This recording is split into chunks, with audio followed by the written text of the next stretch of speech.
Economics का हमारा lesson है आज। चैप्टर का क्या नाम है? Food security.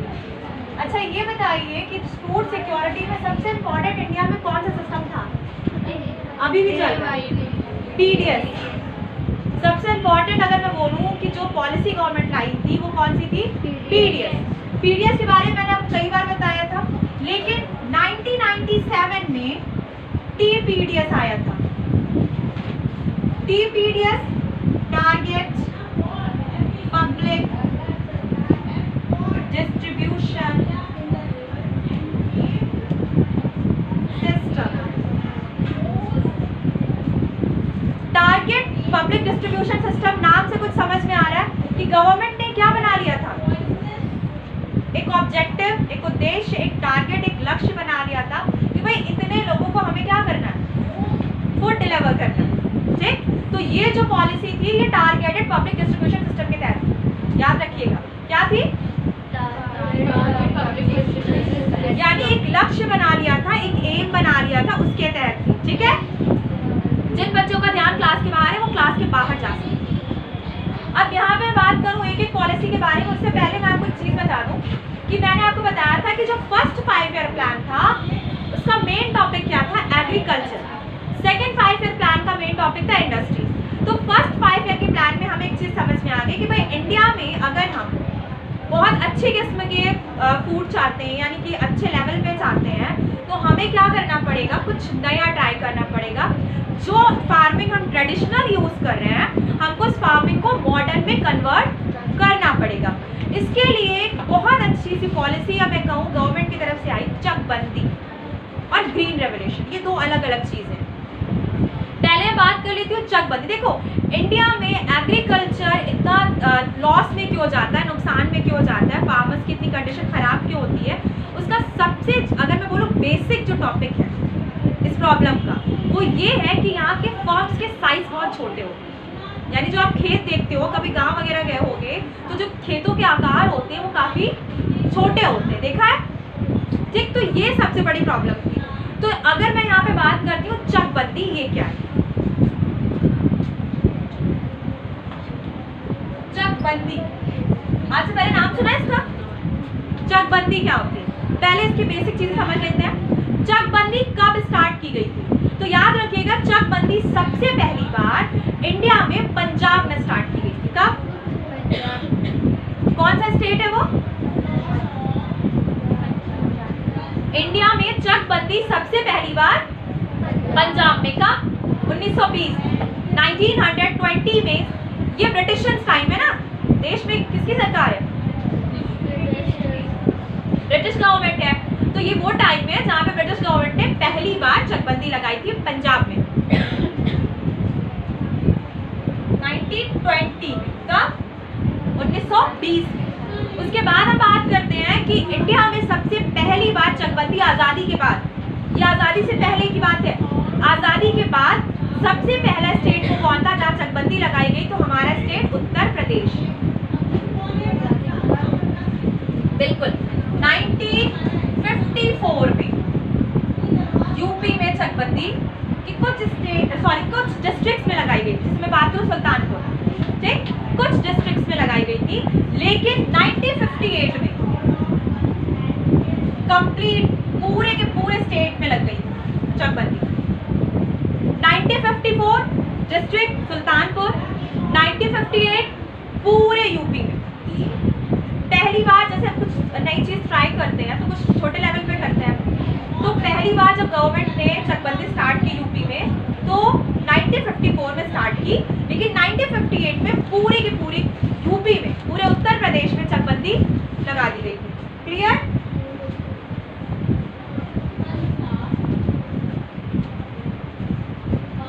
समझ में आ गया? चकबंदी पूरे के पूरे स्टेट में कब लगी है? 1958 में। अब बात करते हैं चकबंदी है क्या? चकबंदी क्या है? चकबंदी अगर मैं बात करूं बेटा, अगर मैं कह रही हूँ कि देखो एक फार्मर है, फार्मर का नाम मैं राम लिख लेती हूँ, कुछ भी, उसका एक खेत यहाँ पे है, एक यहाँ पे है, एक यहाँ पे है और एक यहाँ पे। एक फार्मर है, उसका नाम मैं चलो श्याम लिख रही हूँ। उसका एक खेत, यहाँ पे मैं आर लिख रही हूँ और ये एस लिख रही हूँ, समझ जाना, ठीक है।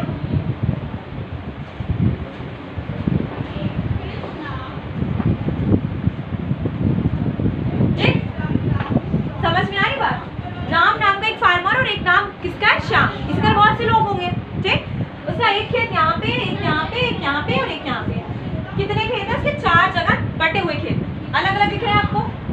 बेचारा कभी यहाँ पे जाता फार्मिंग करता, कभी यहाँ पे करता, कभी यहाँ पे, कभी यहाँ पे। उसका टाइम बहुत ज़्यादा जाता और प्लस इतनी छोटी छोटी जगहों पे से फार्मिंग करने से कोई बेनिफिट भी नहीं हो रहा था। तो उसके लिए प्लस पॉइंट क्या है? अगर उसके सारे खेत उसे एक जगह मिल जाए तो उसके फर्म का क्या हो जाएगा, साइज भी बड़ा हो जाएगा और वो एक जगह सही से टाइम भी दे पाएगा, ठीक। तो ये इसके लिए चकबंदी स्टार्ट की गई थी कि फार्मर्स के खेत जो बटे हुए थे चारों तरफ, उनको एक जगह दे दिया जाए। उनको क्या किया जाए? एक जगह दे दिया जाए। तो भाई गवर्नमेंट क्या करेगी, शाम से बात करेगी कि भाई शाम आपका जो ये वाला खेत है ये आप किसको दे दो, राम को दे दो। तो राम का ये खेत थोड़ा बड़ा हो जाएगा। क्लियर? समझ में आई बात? इसी तरह हो सकता है यहाँ पे और भी कई सारे फार्मर्स हो जिसके खेत ऐसे बटे हो चारों तरफ। इस तरह करके एक जगह पे राम को पूरे खेत दे दिया जाएगा और एक जगह पे श्याम को। इसी तरह बहुत से फार्मर्स होंगे और उन सबको एक एक जगह पे खेत दे दिए जाएंगे। बर्थडे, हैप्पी बर्थडे, ठीक। तो इसे क्या कहते हैं? चकबंदी। क्या कहते हैं इसे? चकबंदी इंडिया में सबसे पहली बार कब आई? अगर मैं बात करूं इंडिपेंडेंट के बाद, आजादी के बाद, आजादी के बाद अगर आपसे सवाल किया जाता है कि चकबंदी कब आई तो आप बोलोगे 1954। स्टेट कौन सा आपका? यूपी। लेकिन कंप्लीट स्टेट में अगर मैं बोलूं पूरे स्टेट में कब लगाई गई चकबंदी? 1958। 1954 में सिर्फ स्टार्ट किया गया, गवर्नमेंट की तरफ से शुरुआत थी। 1958 में पूरे स्टेट में लग गई। लेकिन इंडिया में सबसे पहली बार चकबंदी जो पॉलिसी है उसको कहाँ पे यूज किया गया था? पंजाब में 1920। उस टाइम किसकी गवर्नमेंट थी? British government. क्लियर? समझ में आ गई यहाँ तक बात? अब आगे एक चीज यहाँ पे जानते हैं, ग्रीन रेवोल्यूशन क्या है? हरित क्रांति, ग्रीन रेवोल्यूशन।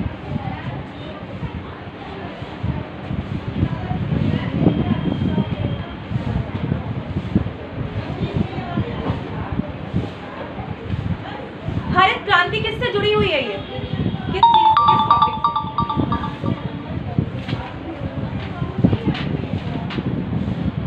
बताइए, हरित क्रांति किससे जुड़ी हुई है? एग्रीकल्चर। किससे है? एग्रीकल्चर। आज का लेक्चर बहुत होश में सुनो, बहुत पॉइंट है, इंपॉर्टेंट है।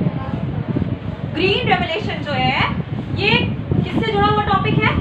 एग्रीकल्चर से। ये रेवोल्यूशन किस टॉपिक के लिए आया था? एग्रीकल्चर के लिए आया था। अब मैं बात कर रही हूँ ग्रीन रेवोल्यूशन कब स्टार्ट हुआ इंडिया में? 1960 का वो टाइम, 1960। उस टाइम इंडिया के प्राइम मिनिस्टर कौन थे? उस टाइम इंडिया के प्राइम मिनिस्टर कौन थे बेटा? लाल बहादुर शास्त्री।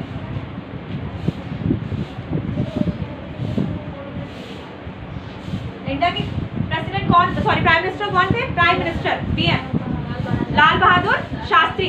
जब इंडिया में ग्रीन रेवोल्यूशन आया पहली बार, इंडिया में ग्रीन रेवोल्यूशन 2 बार आता है, या मैं बोल सकती हूँ कि उसके स्टेप्स हैं, फर्स्ट स्टेप और सेकंड स्टेप। तो जो फर्स्ट स्टेप था ग्रीन रेवोल्यूशन का वो आता है 1960 का वो टाइम। उस टाइम पीएम कौन रहते हैं? हमारे लाल बहादुर शास्त्री। और ग्रीन रेवोल्यूशन का जो प्लान है ये किसने तैयार किया? जब मैं कहूँ फादर जो है ग्रीन रेवोल्यूशन के वो कौन है? MS स्वामीनाथन। ग्रीन रेवोल्यूशन के फादर कौन है? MS स्वामीनाथन, ठीक है, MS स्वामीनाथन। ग्रीन रेवोल्यूशन के फाउंडर या फादर या उसको बनाने वाला कौन है? MS स्वामीनाथन। क्लियर? समझ में आ रही मेरी बात? अब एक चीज और इसमें है इंपॉर्टेंट कि जब इंडिया में ग्रीन रेवोल्यूशन आया 1960 में, जिसके जो फादर है वो कौन है? MS स्वामीनाथन है। और उस टाइम पीएम थे हमारे लाल बहादुर शास्त्री। लेकिन उस टाइम एग्रीकल्चर मिनिस्टर कौन थे, ये भी इंपॉर्टेंट है जानना। तो जब ग्रीन रेवोल्यूशन इंडिया में आता है उस टाइम एग्रीकल्चर मिनिस्टर थे हमारे चित्तरंजन सुब्रमण्यम। चित्तरंजन सुब्रमण्यम, यहाँ लिख देंगे चित्तरंजन सुब्रमण्यम। एग्रीकल्चर मिनिस्टर कौन थे, चित्तरंजन सुब्रमण्यम। और उस टाइम पीएम कौन थे, लाल बहादुर शास्त्री। और ग्रीन रेवोल्यूशन 1960 में जब आता है तो उसके जैसे मैं कहूँ फादर कौन है, एमएस स्वामीनाथन। याद रखिएगा ग्रीन रेवोल्यूशन का मेन टॉपिक, ग्रीन रेवोल्यूशन किस टॉपिक से आया है, एग्रीकल्चर से, ठीक है। ये क्रांति किस फील्ड में है, एग्रीकल्चर की फील्ड में है, ठीक। और इसके फादर कौन है, एमएस स्वामीनाथन, जिन्होंने पूरी पॉलिसी तैयार की। और उस टाइम पे हमारे पीएम कौन थे,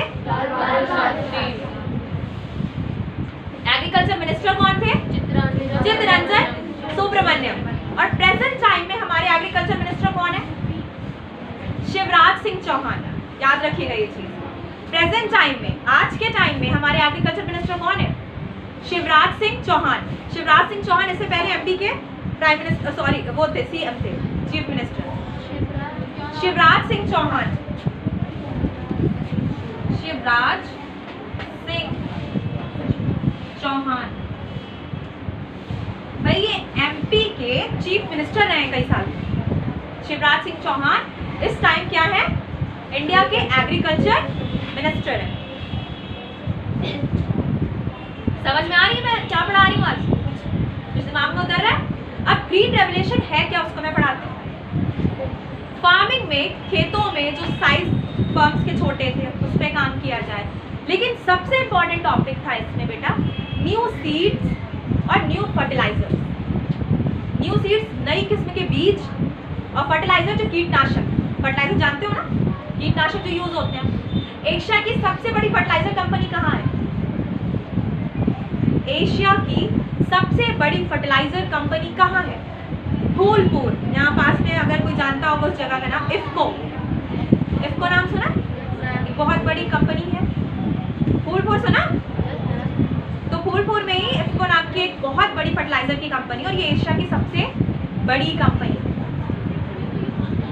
अच्छा एक चीज मुझे याद आ गई इसी में, मैंने बताया था कि इंडिया की जो इंडियन स्टैंडर्ड टाइम अगर मैं बात करूँ, ये जो लाइन है ये कहाँ से जा रही है, एक्चुअल में नैनी के इलाहाबाद से। वैसे ऐसी तो कोई ऑफिशियल लाइन है नहीं, ये एक इमेजिनरी लाइन है, लेकिन वो जब हम इसको ड्रॉ करते हैं तो वो कहाँ से जाती है, लॉन्गिट्यूड है ना, वो लाइन कौन सी है, लॉन्गिट्यूड है, तो कहाँ से जा रही है, वो इलाहाबाद की नैनी से जाती है। पहली चीज कि चकबंदी क्या है, चकबंदी वो जहाँ पे खेत क्या है चारों तरफ बटे हुए हैं, उनको क्या करना है, एक जगह पे लाना गवर्नमेंट का टारगेट है। अच्छा अगर मैं बात करूँ 2025 में जो गवर्नमेंट की चकबंदी को लेकर पॉलिसी है उसमें 1700 गांव टारगेट पे है। 2025 में जो गवर्नमेंट का टारगेट है वो है 1700 विलेज, 1700 गांव इसमें शामिल किए जाएंगे। 1700 इंडिया के कितने गांव, 1700 गांव इंडिया के चकबंदी में इस साल शामिल किए जाएंगे। ये गवर्नमेंट का टारगेट है, देखते हैं पूरा होता है, अभी तो टारगेट ही है। प्रेजेंट टाइम में आपके एग्रीकल्चर मिनिस्टर कौन है, शिवराज सिंह चौहान। अच्छा ये जो मैंने आपको बताया था पीडीएस के बारे में, पीडीएस कब आया है, पीडीएस तो मैंने बताया था ना 1992,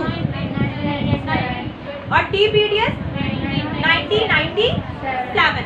अच्छा 2013 में भी कुछ हुआ है, वो भी लिख लो। 2013 में क्या हुआ है,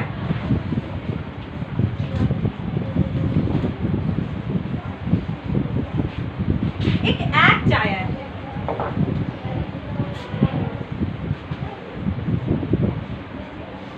एनएफएसए। 2013 में एक एक्ट आया है,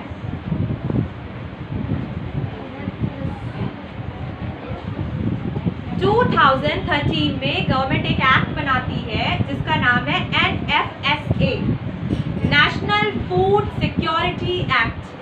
फुल फॉर्म क्या है, national food security act NFSA कब आया है? ये 2013 में आया है, जिसमें ये तय किया गया कि 67% पब्लिक ऐसी है जिसको पीरियड्स के तहत फूड डिलीवर करवाया जाएगा। कितने परसेंट पब्लिक? 67%। ये कब आया है? 2013 में। ये एक एक्ट बन गया है। एक्ट मतलब समझ रहे हो ना, अधिनियम, कि भाई आपको फूड सिक्योरिटी पब्लिक को देनी ही देनी है, गवर्नमेंट को हर हाल में देनी है। तो ये कब आया? 2013 में। क्या नाम है इसका? NFSA, national food security act. Clear? समझ में आ गई बात मेरी? तो ये किसके तहत आया भाई? पीडीएस के तहत ही तो है ना। ये इसका जो काम है वो क्या है? पीडीएस को और ब्रॉड लेवल पे ले जाना और बड़े लेवल पे ले जाना और इसको क्या बना देना? एक एक्ट बना देना। ये कब हुआ है? 2013 में। अच्छा, मैंने एक चीज और बताई थी उस दिन, बफर स्टॉक किसे कहते हैं? बताया था मैंने इसके पहले वाले लेक्चर में। बफर स्टॉक क्या है? बिल्कुल राइट। जहां पे फूड को गवर्नमेंट क्या करती है? स्टोर करके रखती है, उसे हम क्या कहते हैं? बफर स्टॉक कहते हैं। बफर स्टॉक से ही पीडीएस के लिए फूड्स आते हैं हमारे पास। अच्छा, ये कौन पूरा बफर स्टॉक का काम कौन देख रहा है? FCI। कौन FCI? Full form? Food corporation India जो है FCI के अंडर में ही हो रहा है। किसके अंडर में हो रहा है? ये FCI के अंडर में हो रहा है। और पीडीएस जो टारगेट पीडीएस बनाया गया था, ये TPDS बना है, वो कब बना है? 1997 में। 1997 में 2013 में तो आपका एक्ट आया है। अच्छा, एक और मूवमेंट के बारे में मैंने उस दिन बताया था, भूदान मूवमेंट। किसने स्टार्ट किया था? विनोबा भावे ने। उसका टारगेट क्या था? उन्होंने क्या सोच के ये भूदान मूवमेंट स्टार्ट किया था? भूदान बेटा, भूमि का दान कर देना। भूमि का क्या कर देना? भूमि का दान कर देना, भूमि दान में दे देना। क्योंकि आपको बताया था ना कि इंडिया में ऐसे बहुत से फार्मर्स हैं जो सिर्फ और सिर्फ लेबर हैं, जो फार्मिंग में दूसरों के खेतों में क्या कर रहे हैं? लेबर का काम कर, उनके अपने खेत नहीं है। तो उनके लिए मूवमेंट चला था भाई कि जिनके पास बहुत ज्यादा जमीन है वो क्या करें? खेत, थोड़े से छोटे छोटे जो खेत है उसको दान कर दें। तो इससे क्या होगा? इनके पास अपनी खुद की जमीनें हो जाएंगी और ये सही से फार्मिंग कर सकेंगे। इसमें मेन लीडर कौन थे? विनोबा भावे। क्या नाम था मेन लीडर का? विनोबा भावे, जिन्होंने पूरे ऑल इंडिया मूवमेंट को चलाया था और वो इसके लीडर थे। ठीक है, ग्रीन रेवोल्यूशन समझा दिया, चकबंदी समझा दी। ग्रीन रेवोल्यूशन दोबारा कब आता है? एक तो वो टाइम है जब 1960 में आया।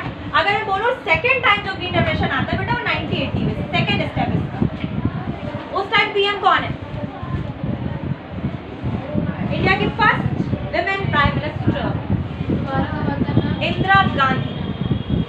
जब पहली बार आपका ग्रीन रेवोल्यूशन इंडिया में स्टार्ट होता है तो उस टाइम पे पीएम रहते हैं लाल बहादुर शास्त्री। और जब सेकंड स्टेप इंडिया में ग्रीन रेवोल्यूशन का स्टार्ट होता है, जो सेकंड टारगेट बनता है, उस टाइम पीएम कौन रहती है? इंदिरा गांधी। इसका टारगेट में इसके ऑब्जेक्टिव्स यानी मेन टॉपिक्स क्या रहते हैं?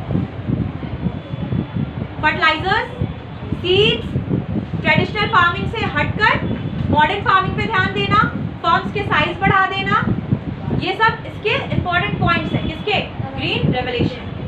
ग्रीन रेवोल्यूशन के फादर कौन है? MS स्वामीनाथन। इंडिया में ग्रीन रेवोल्यूशन कब स्टार्ट होता है? 1960 के टाइम को, जब इंडिया में ग्रीन रेवोल्यूशन स्टार्ट होता है। क्लियर?